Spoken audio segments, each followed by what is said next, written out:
Hello everyone, this is Deepak Nishad. Welcome to my channel. I hope आप सभी लोग fit and fine होंगे। तो फ्रेंड्स, आज हम लोग पढ़ेंगे इन्वायरमेंटल स्टडीज़, जो प्राइमरी लेवल के सीटेट का पेपर का सेक्शन है। ये पेपर है दिसंबर 2018 का, प्राइमरी लेवल का है। आज हम लोग ईवीएस सेक्शन का एनालिसिस करेंगे। तो चलिए विदाउट टाइम वेस्टिंग आज का सेशन हम लोग शुरू करते हैं। पहला क्वेश्चन पढ़ते हैं। What is the location of Jammu Kashmir and Goa with respect to Bihar in India?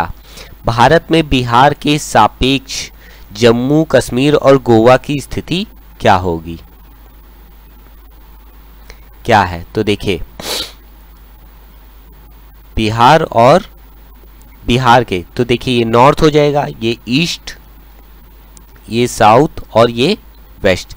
Bihar कुछ यहाँ पे ईस्ट नॉर्थ ईस्ट में पड़ता है। जम्मू कश्मीर क्या है, इधर नॉर्थ इधर वेस्ट में, और गोवा कुछ इस तरह के क्षेत्र में ऐसे पड़ेगा, नॉर्थ साउथ वेस्ट में। तो हमारा ऑप्शन क्या हो जाएगा, north west and south west. हमारा थर्ड ऑप्शन क्या हो जाएगा, सही हो जाएगा। Got it. चलते हैं नेक्स्ट क्वेश्चन पे। Under which of the following condition will the process of evaporation be slowest? वाष्पीकरण की प्रक्रिया निम्नलिखित में से किस स्थिति में सबसे धीमी होगी? सबसे धीमी होगी तो ऑप्शन क्या है, both surface area and temperature increase, सतह क्षेत्र और तापमान दोनों में वृद्धि कर दे। जैसे पानी को अगर हमें वाष्पीकरण करना है जैसे, तो हम या तो उसको फैला देते हैं या तो टेम्परेचर हाई कर देते हैं। अगर दोनों कर देंगे तब तो बहुत जल्दी सूख जाएगा, वाष्पीकरण हो जाएगा। सरफेस एरिया इंक्रीज कर दे और टेम्परेचर डिक्रीज कर दे तो बहुत ज़्यादा फर्क नहीं पड़ेगा। हमें यहाँ पे स्लो करना है। सरफेस एरिया डिक्रीज कर दे और टेम्परेचर हाई कर दे तो भी इससे ज़्यादा फर्क नहीं पड़ेगा। स्लो करने के लिए both surface area and temperature decrease, अगर सरफेस एरिया भी कम हो और टेम्परेचर भी कम हो, जैसे ठंडी के मौसम में क्या है, एक तो कपड़ा भीगे हुए ऊपर से ऐसे सिकुड़े हुए कपड़े पड़े रहेंगे तो जल्दी सूखते नहीं हैं। तो जो हमारा ऑप्शन क्या हो जाएगा, फोर्थ सही हो जाएगा। ओके, चलते हैं नेक्स्ट क्वेश्चन पे। The ability to understand relative position of places, distance and direction, स्थानों, दूरियां और दिशाओं की सापेक्ष स्थिति को समझने की क्षमता है। तो हमारे अब से डायरेक्शनल स्किल्स, सिर्फ अगर दिशा की बात की होती तो डायरेक्शनल स्किल हो सकता था, तो डायरेक्शनल स्किल नहीं होगा। मैपिंग स्किल, देखिए जब हम लोग मैप पढ़ते हैं तो उसमें प्लेस आइडेंटिफाई करते हैं, डिस्टेंस आइडेंटिफाई करते हैं और डायरेक्शन भी आइडेंटिफाई करते हैं कि किस डायरेक्शन में कौन सी जगह है। तो हमारा ऑप्शन क्या हो जाएगा, सेकंड ऑप्शन यहाँ पे सही हो जाएगा। दोनों ऑप्शन पढ़ लेते। स्थिति कौशल, पोजिशनल, सिर्फ हमें एक पोजीशन नहीं बतानी है, ग्राफिक कौशल नहीं, ये भी हमारा ऑप्शन ही होगा। हमारा यह ऑप्शन सेकंड सही हो जाएगा। चलते हैं नेक्स्ट क्वेश्चन पे। Which national curriculum framework recommended environmental studies to be taught as an integrated curricular area at the primary level? किस राष्ट्रीय पाठ्यचर्या फ्रेमवर्क ने प्राथमिक स्तर पर एक एकीकृत पाठ्यचर्या क्षेत्र के रूप में पढ़ाए जाने के लिए पर्यावरण अध्ययन की सिफारिश की? देखिए ये एक फैक्चुअल क्वेश्चन है और इसका आंसर जो है एनसीएफ 1975 है। जो 1975 में एनसीएफ आया था उसमें ये पर्यावरण अध्ययन की बात की गई थी प्राइमरी लेवल पे पढ़ाने के लिए बच्चों को। तो इसका ऑप्शन फोर्थ सही होगा। चलते हैं नेक्स्ट क्वेश्चन पे। Which region has the practice of shifting cultivation? Shifting cultivation कहाँ होता है? शिफ्टिंग कल्टिवेशन हम लोग झूम कल्टिवेशन के नाम से जानी जाती है, जिसमें जब पहले जंगल को साफ किया जाता है, फिर 2-4 साल खेती की जाती है और फिर वहाँ से शिफ्ट कर जाते हैं लोग। तो ये खेती हमें मिलती है नॉर्थ ईस्ट रीजन में। जैसे मेघालय, मणिपुर, नागालैंड, असम, अरुणाचल प्रदेश, इन सब क्षेत्रों में हमें झूम कल्टीवेशन देखने को मिलती है। तो हमारा ऑप्शन फर्स्ट सही हो जाएगा। चलते हैं नेक्स्ट क्वेश्चन पे। Which one of the following statement is not true for hydro power generated from river dams. नदी बांधों के उत्पन्न जल विद्युत के लिए निम्नलिखित में से कौन सा कथन सत्य नहीं है। देखिए इस तरह के क्वेश्चन आजकल बहुत आ रहे हैं कि जिसमें नहीं करके पूछा जा सकता है, तो इस क्वेश्चन को ध्यान से पढ़ने की जरूरत है। ऑप्शन पढ़ते हैं। Dams encourage sustainable growth. बांध टिकाऊ विकास को प्रोत्साहित करते हैं। क्या बांध जो है टिकाऊ विकास को प्रोत्साहित करते हैं? बात तो सही नहीं है। It does not pollute water और एयर। यह पानी या हवा को प्रदूषित नहीं करता। हाँ, डैम बनाने से कोई पॉल्यूशन तो नहीं होता है, ये बात तो सही है। Hydro power facilities can have large environmental effect. जल विद्युत सुविधाओं से बड़े पर्यावरणीय प्रभाव हो सकते हैं, ये भी बात सही है। जहाँ डैम्स बनते हैं वहाँ पे बहुत बड़ा उसकी वजह से कोई इन्वायरमेंटल इम्पैक्ट, या तो बहुत बड़ी लेक बन जाती है जिससे आसपास के गांव डूब जाते हैं, तो बहुत बड़ा इन्वायरमेंटल इफेक्ट पड़ जाता है, जिससे एनिमल्स के वहाँ पे फ्लोरा और फौना पे इफेक्ट पड़ता है। Dam displace indigenous people from their river lifeline. बांध स्वदेशी लोगों को अपनी नदी के जीवन रेखाओं से अलग कर देते हैं, ये भी बात सही है। तो इन चारों में से हमारा जो ऑप्शन गलत पूछा था कि कौन सा बात सही नहीं है, तो हमारा ऑप्शन हो जाएगा first. Dam encourage sustainable growth. बांध टिकाऊ विकास को प्रोत्साहित नहीं करते हैं, हमारा फर्स्ट ऑप्शन सही हो जाएगा। बाकी सब सारी तीन ऑप्शन क्या है, सही है। यह पानी को प्रदूषित नहीं करता, जल विद्युत सुविधाओं से बड़े पर्यावरण प्रभाव होते हैं, और बांध स्वदेशी लोगों को अपनी नदी के से आसपास से हटा दिए जाते हैं। ओके, तो चलते हैं नेक्स्ट क्वेश्चन पे। Which of the following is are green house gas. निम्नलिखित में से कौन से ग्रीन हाउस गैसेस है? देखिए कार्बन डाइऑक्साइड तो है, मीथेन भी है। कार्बन डाइऑक्साइड बहुत अच्छा है ग्रीन हाउस इफेक्ट का, क्योंकि ये हीट एब्जॉर्ब कर लेता है। मीथेन जो काऊ डंग और चावल के खेतों, धान के खेतों से निकलता है। वाटर वेपर, भाप भी तो सबसे ज़्यादा अमाउंट होता है। तो हमारे ऑप्शन क्या है, ऑल ऑफ द अबव, सभी क्या है ग्रीन हाउस गैसेस है। चलते हैं नेक्स्ट क्वेश्चन पे। Why are cold deserts in India not affected by the monsoon. भारत के ठंडे रेगिस्तान मानसून से प्रभावित क्यों नहीं होते? Cold desert have hot summer and extremely cold winter. ऐसा तो नहीं होता है। कोल्ड डेजर्ट, जैसे कोल्ड डेजर्ट लद्दाख में पाए जाते हैं।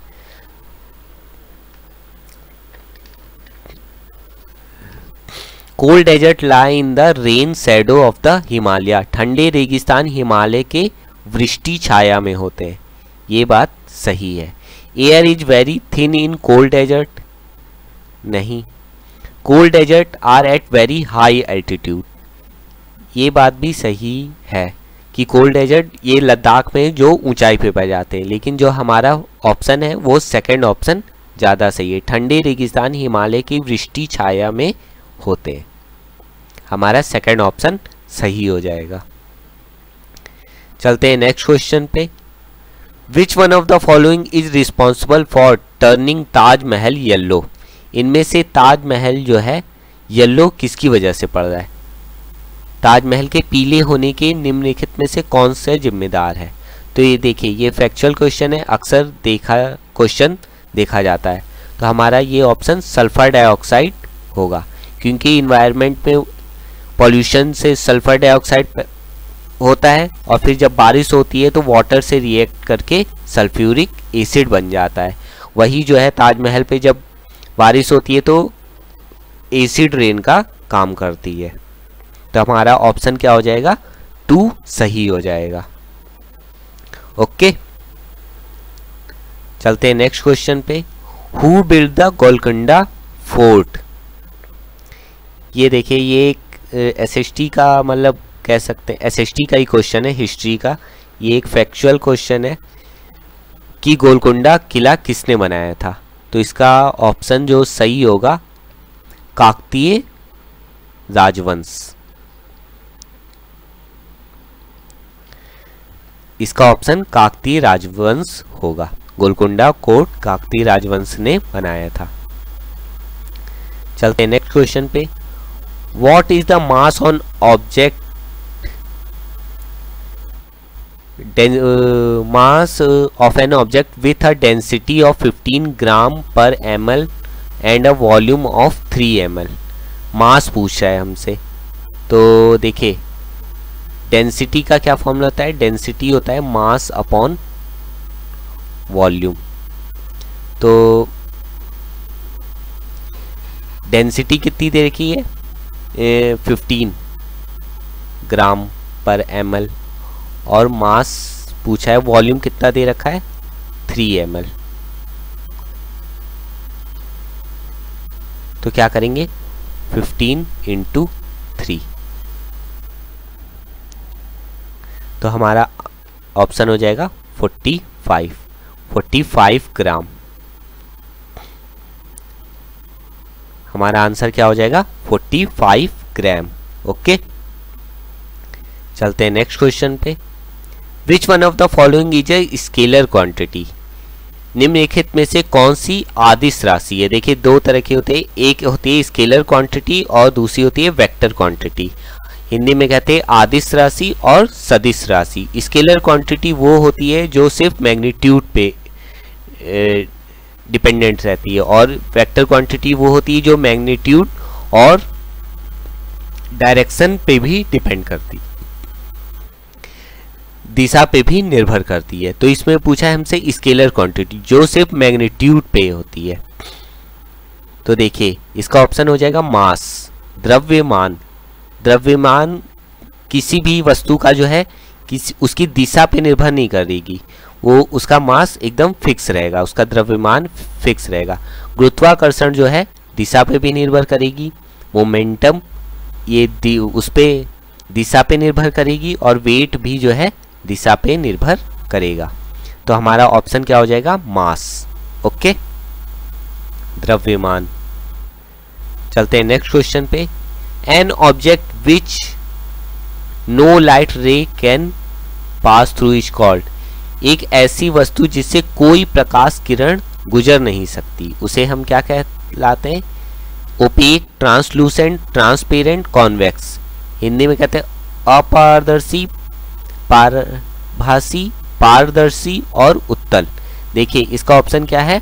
अपारदर्शी, ओपेक ऑब्जेक्ट जिसे हम आर पार नहीं दे सकते, जैसे पेपर ले लीजिए। ट्रांसलूसेंट, पराभासी, जो कलर्ड ग्लास आते हैं जिससे थोड़ी बहुत लाइट पास हो सकती है। ट्रांसपेरेंट, जिसके आर पार हम एकदम से देख सकते हैं, एकदम प्लेन कांच।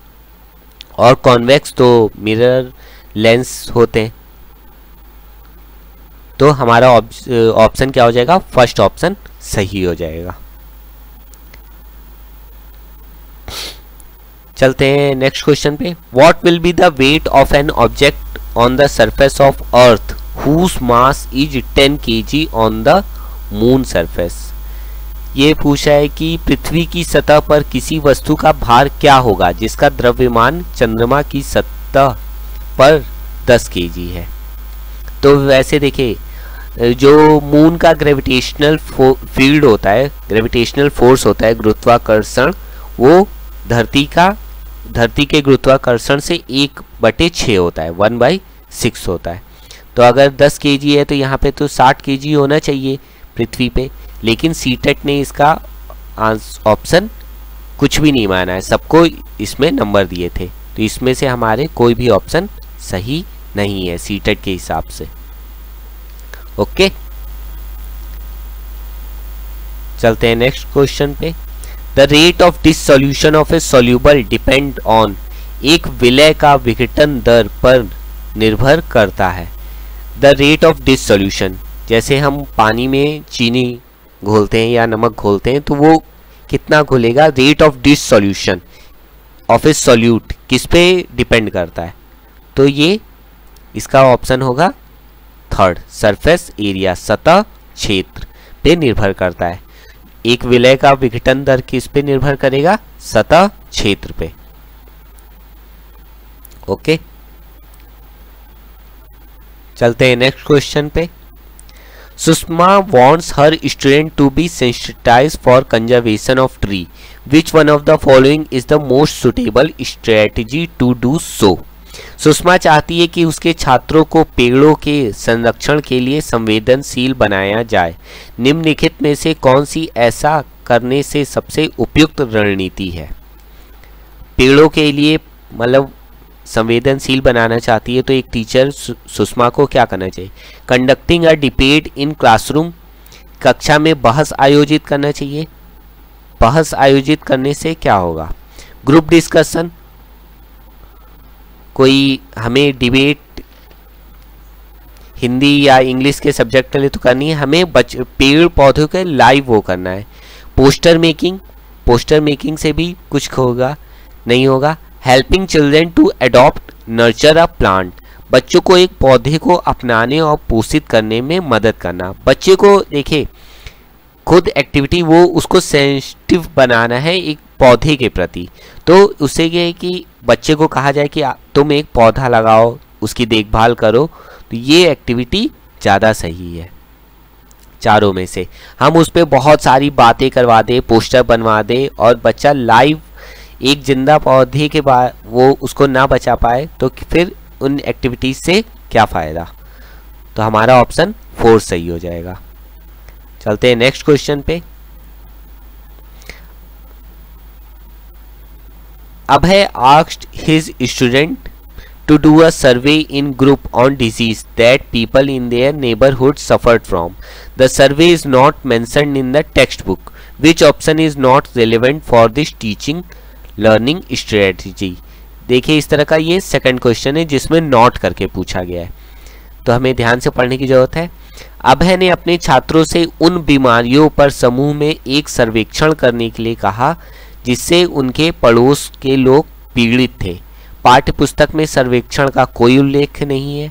इस शिक्षण अधिगम की रणनीति से कौन सा विकल्प प्रासंगिक नहीं है? तो इसे प्रासंगिक नहीं है। It provide opportunity to interact with community, अगर बच्चा को सर्वेक्षण करने के लिए कहा गया है अपने आस पड़ोस में तो वो इससे अपने समुदाय में बातचीत करने का अवसर तो मिलेगा उसे। It help children connect learning with real life, बच्चे वास्तविक जीवन में सीखने में मदद मिलेगी, ये भी बात सही है।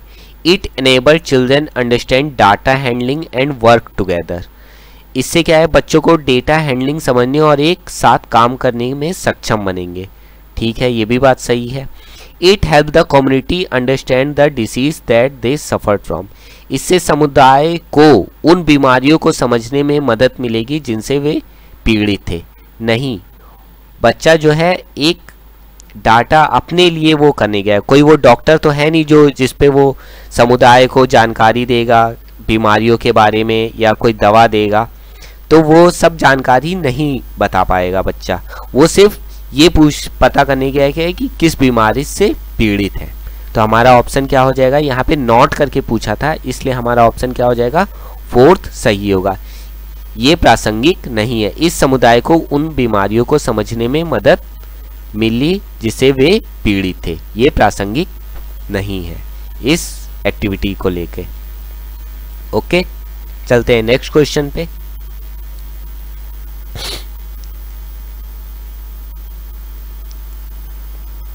देखिए क्वेश्चन बहुत लॉन्ग है। To talk about emergency situation, Priya asked children experience when they faced any emergencies.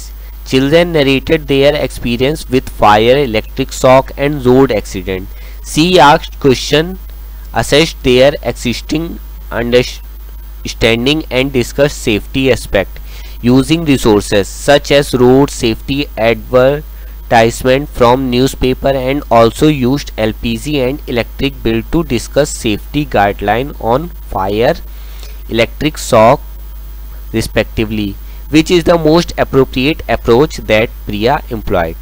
देखिए यहाँ पे एक टीचर है, वो आपातकालीन परिस्थितियों के बारे में बात करने के लिए बच्चों से पूछती है। बच्चों ने आग, बिजली के झटके, सड़क दुर्घटनाओं के साथ अपने अनुभव सुनाए। उन्होंने प्रश्न पूछे, उनकी मौजूदा समझ का आकलन किया, समाचार पत्रों से सड़क सुरक्षा विज्ञापन जैसे संसाधनों का उपयोग करके सुरक्षा पहलुओं पर चर्चा की।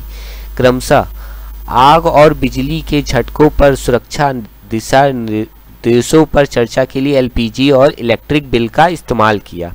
प्रिया द्वारा अपनाया गया सबसे उपयुक्त दृष्टिकोण कौन सा है?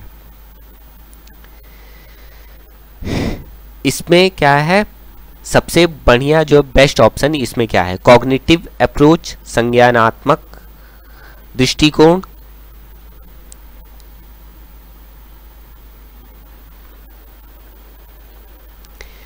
एक्सपीरियंशियल लर्निंग अप्रोच, अनुभवात्मक अधिगम दृष्टिकोण, इंक्वायरी अप्रोच, अन्वेषण दृष्टिकोण, ह्यूमनिस्टिक अप्रोच, मानववादी दृष्टिकोण। तो जो इस कॉन्टेक्स्ट के हिसाब से जो सबसे बेस्ट ऑप्शन है वो है इंक्वायरी अप्रोच। बच्चे यहाँ पे कुछ खोजेंगे, इंक्वायरी करेंगे, ठीक है। तो हमारा जो सबसे बेस्ट ऑप्शन हो जाएगा वो थर्ड ऑप्शन सही हो जाएगा। ओके, चलते हैं नेक्स्ट क्वेश्चन पे। Community is an important teaching and learning resource because समुदाय एक महत्वपूर्ण शिक्षण और अधिगम संसाधन है क्योंकि यह सस्ता और सुलभ है। बात तो सही है। Elderly people are wise and have time, बुजुर्ग लोग बुद्धिमान हैं और उनके पास समय होता है। कह सकते हैं it provide learning opportunity in real setting, यह वास्तविक परिस्थिति में सीखने का अवसर प्रदान करती है। ये बात ज़्यादा हमें सही लग रही है। One can accept all knowledge available in the community uncritically, कोई भी समुदाय में उपलब्ध समस्त ज्ञान को बिना आलोचना के स्वीकार कर सकता है। बिना आलोचना, बिना बहस के स्वीकार कर लेना, ये बात तो सही नहीं है, क्योंकि जब हम सीखते हैं तो कुछ डिस्कशन होता है। ये बात तो सही नहीं है। अब इन तीनों में से जो सबसे बेस्ट ऑप्शन है ये थर्ड ऑप्शन हमारा सही है। यह वास्तविक परिस्थिति में सीखने का अवसर प्रदान करता है। जब हम अपने एल्डर पीपल से मिलते हैं आसपास, तो लोग अपने अपने एक्सपीरियंस शेयर करते हैं, तो वास्तविक परिस्थिति में हमें सीखने का अवसर मिलता है। हमारा ऑप्शन थर्ड सही हो जाएगा। चलते हैं नेक्स्ट क्वेश्चन पे। इन EVS teaching learning linking classroom learning to life outside school and enriching it imply, EVS शिक्षण अधिगम में कक्षा में प्राप्त अधिगम को विद्यालय के बाहर के जीवन से जोड़ने और इसे समृद्ध करने का तात्पर्य है। Going beyond the text book, पाठ्य पुस्तकों से बाहर जाना। बात तो सही है।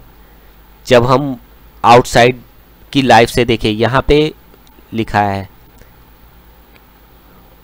Classroom learning to life outside school.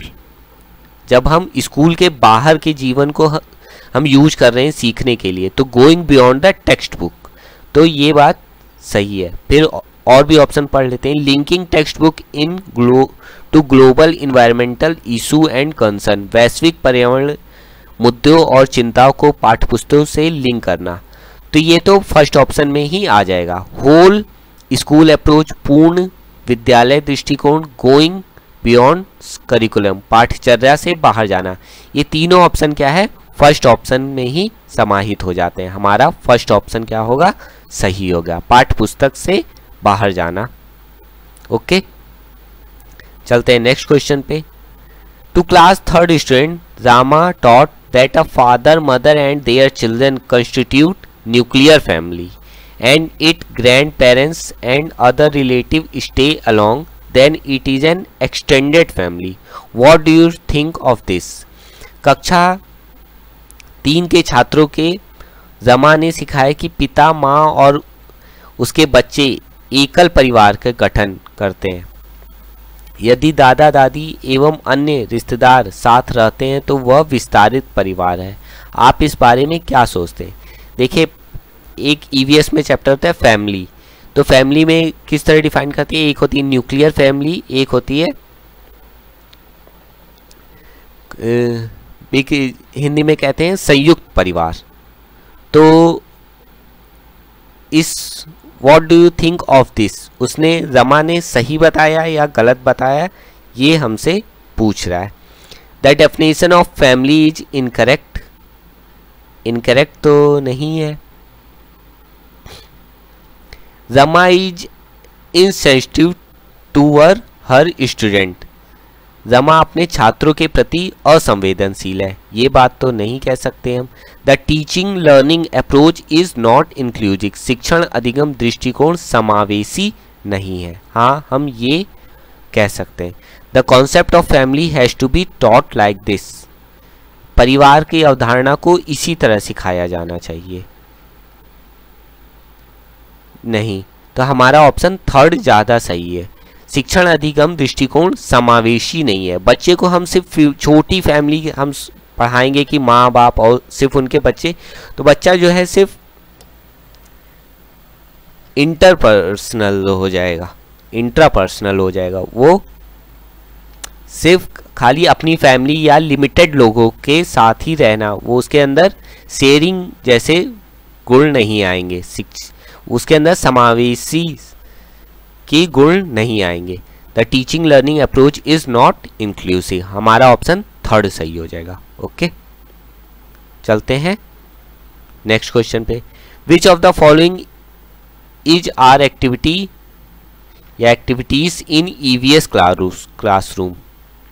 निम्नलिखित में से कौन सा ईवीएस गतिविधि या है? चित्र पढ़ना, field visit, use of black board, all of the above.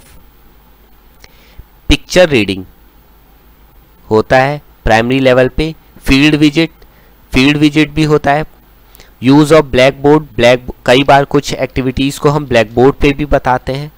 तो हमारा ऑप्शन क्या हो जाएगा? सारे, ऑल ऑफ द अबव। ये सारी क्या है? ईवीएस की एक्टिविटीज के अंदर आ जाएंगी। ओके, चलते हैं नेक्स्ट क्वेश्चन पे। इन्वायरमेंटल स्टडीज करिकुलम में lead to holistic learning of child if it is. पर्यावरण अध्ययन पाठ्यक्रम बच्चों की समग्र शिक्षा का कारण बन सकता है यदि वह इंटीग्रेटेड हो, इंक्लूसिव हो, थीमेटिक हो, ऑल ऑफ द अबव हो, एकीकृत हो, समावेशी हो, विषयगत हो। इंटीग्रेटेड हो, बात तो सही है। इंक्लूसिव हो, समावेशी होना भी बहुत ज़रूरी है।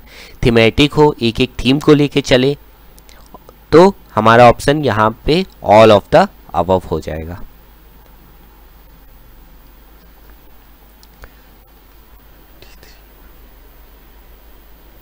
ओके, चलते हैं नेक्स्ट क्वेश्चन पे।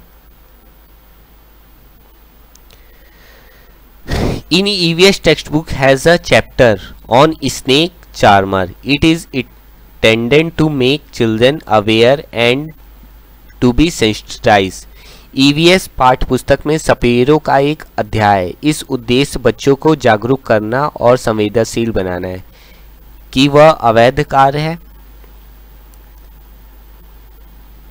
ये बताना कि अवैध कार्य है नहीं, पहले तो एक एंटरटेनमेंट का वो था, जरिया था। For snake charmer as children do not see them often these. सपेरों के लिए क्योंकि बच्चे इन दिनों अक्सर उन्हें नहीं देखते, आजकल तो लुप्त हो गए। That snake charmer may not harm snake and they need to be protected with alternative before depriving them of their livelihood. कि सपेरे सांपों को नुकसान नहीं पहुंचाए और उन्हें अपनी आजीविका से वंचित करने से पहले विकल्पों को प्रदान करने की आवश्यकता है। देखिए बच्चों को यहाँ संवेदनशील बनाना है, जागरूक भी करना है और संवेदनशील बनाना है, तो ये हमारा थर्ड ऑप्शन सही होगा। फोर्थ ऑप्शन भी पढ़ लेते हैं। That animal keeping is good source of livelihood, कि पशुपालन आजीविका का अच्छा स्रोत है।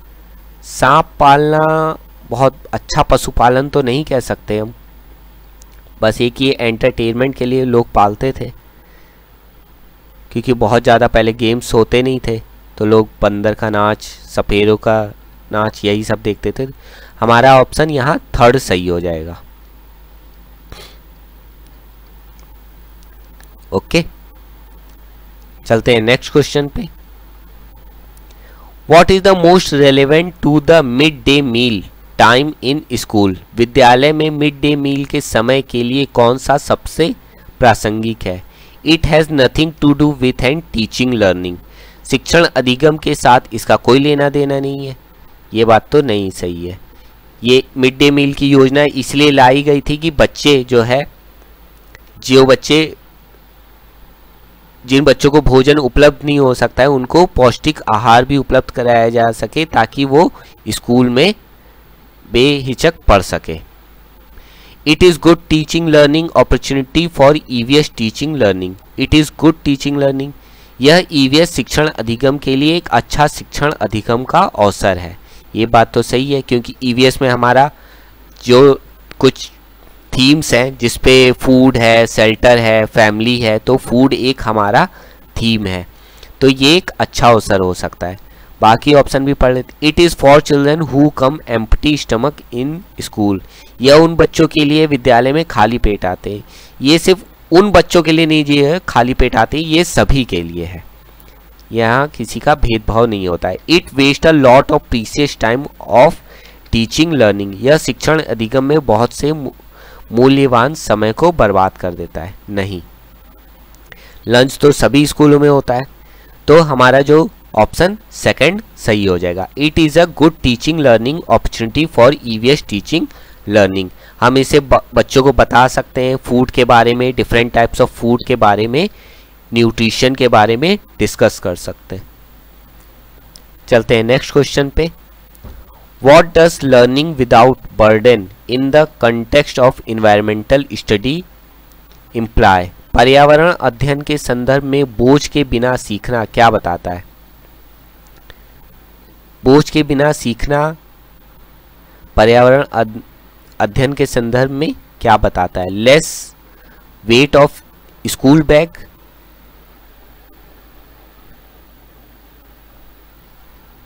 स्कूल बैग का वजन कम कर देना, ये बात तो प्राइमरी लेवल पे सही है। Less number of chapter in EVS text book, chapter सिर्फ कम कर देना नहीं, हमें एक जो थीम्स है उसके हिसाब से तो पढ़ाना ही है। और भी देखते हैं। Load of incomprehension need to be reduced, अबोध का भार कम करने की ज़रूरत है। हाँ, बच्चों के लेवल के हिसाब से हमें पढ़ाने की ज़रूरत है। बच्चों का क्या लेवल है, हर लेवल पे हर बच्चे की एक उम्र होती है, उस पे वो एक लिमिटेड लेवल तक सीख सकता है। तो हम अनावश्यक चीज़ों को बुक में ना डालें, प्राइमरी लेवल पे उन चैप्टर्स का इंट्रोडक्शन ना दे जो बच्चे ना सीख पाए। तो हमारा ऑप्शन थर्ड सही हो जाएगा। अबोध का भार कम करने की ज़रूरत है। फोर्थ ऑप्शन भी देख लेते हैं। The EVS curriculum need to be reduce to half, सिर्फ हमें चैप्टर्स कम कर देना, संख्या कम कर देना, मोटी बुक या पतली बुक ऐसे नहीं करना है।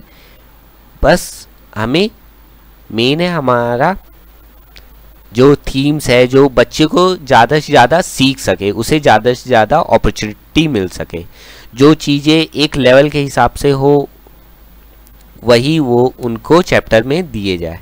ओके, चलते हैं नेक्स्ट क्वेश्चन पे। What purpose does group learning serve in an EVS classroom, EVS कक्षा में समूह में सीखने का क्या उद्देश्य है। Boy and girls can learn separately, नहीं, अब तो हर जगह को एजुकेशन है। To segregate high performance, segregate, देखिए जहाँ सेग्रीगेट ये नेगेटिव वर्ड है, अलग हमें नहीं करना है किसी को। To include value of cooperation and working together to enable each child participate actively and learn, ये बात सही है। हमें सहयोग के मूल्यों को लागू करने और एक साथ काम करने के प्रत्येक बच्चे को सक्रिय रूप से भाग लेने और सीखने के सक्षम बनाना है। फोर्थ ऑप्शन क्या है? To manage student easily and reduce workload, छात्रों को आसानी से प्रबंधित करना और वर्कलोड को कम करना। ये ऑप्शन इसके हिसाब से नहीं सही है। ये थर्ड ऑप्शन क्या है? ज़्यादा सही है। हमें उनके अंदर कॉपरेशन के गुण लाने हैं, तो हमारा थर्ड ऑप्शन सही हो जाएगा। चलते हैं नेक्स्ट क्वेश्चन पे। What is the full form of BALA? BALA का पूरा नाम क्या है? वो फिल्म वाला बाला नहीं, यहाँ पे फुल फॉर्म पूछा है। ब्रेन एडेड लर्निंग असाइनमेंट नहीं, ब्रेल एज लर्निंग एड नहीं, बिल्डिंग एज लर्निंग एड ये हमारा ऑप्शन होगा। अधिगम सहायक के रूप में बिल्डिंग। अब इंग्लिश में बाला है तो फुल फॉर्म भी इंग्लिश वाला ही होगा, हिंदी में तो इसका अर्थ बदल जाएगा, वर्ड बदल जाएंगे, तो बिल्डिंग एज लर्निंग एड होता है इसका फुल फॉर्म बाला का। ओके, ये क्वेश्चन कई बार रिपीट होता है, ध्यान दीजिएगा इसको पे। चलते हैं नेक्स्ट क्वेश्चन पे। What do alternative framework mean? वैकल्पिक ढांचे का क्या अर्थ है? Text book explanation of various physical phenomena, विभिन्न भौतिक घटनाओं का पाठ्य पुस्तक स्पष्टीकरण। Idea that differ from the formally accepted explanation of the concept, विचार जो अवधारणाओं के औपचारिक रूप से स्वीकृत स्पष्टीकरण से अलग है। Idea presently held by scientist and social scientist, वर्तमान में वैज्ञानिक और सामाजिक वैज्ञानिक द्वारा आयोजित विचार। All idea that are formally held by children, सभी विचार को दृढ़ता से बच्चों द्वारा अर्जित किए जाते हैं। तो हमारा क्वेश्चन था व्हाट डू अल्टरनेटिव फ्रेमवर्क, वैकल्पिक ढांचे का क्या अर्थ है? तो हमारा ऑप्शन यहाँ सेकंड सही होगा। Idea that differ from the formally accepted explanation, वह विचार जो अवधारणाओं के औपचारिक रूप से स्वीकृत स्पष्टीकरण से अलग है, तो ये अल्टरनेटिव ऑप्शन होगा, वैकल्पिक विधि। हमारा सेकंड ऑप्शन सही हो जाएगा। ओके, चलते हैं नेक्स्ट क्वेश्चन और लास्ट क्वेश्चन पे। Women are weaker than man, it is a, महिलाएं पुरुषों की तुलना में कमजोर होती हैं, यह एक है। Myth, scientific fact, stereotype, superstitious. मिथक है, वैज्ञानिक तथ्य है, रूढ़िबद्ध धारणा है और अंधविश्वास है।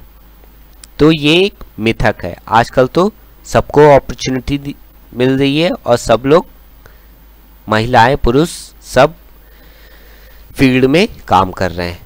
ओके, तो ये एक मिथ है, वैज्ञानिक तथ्य ऐसा कोई नहीं है, रूढ़िबद्ध धारणा हो सकती है।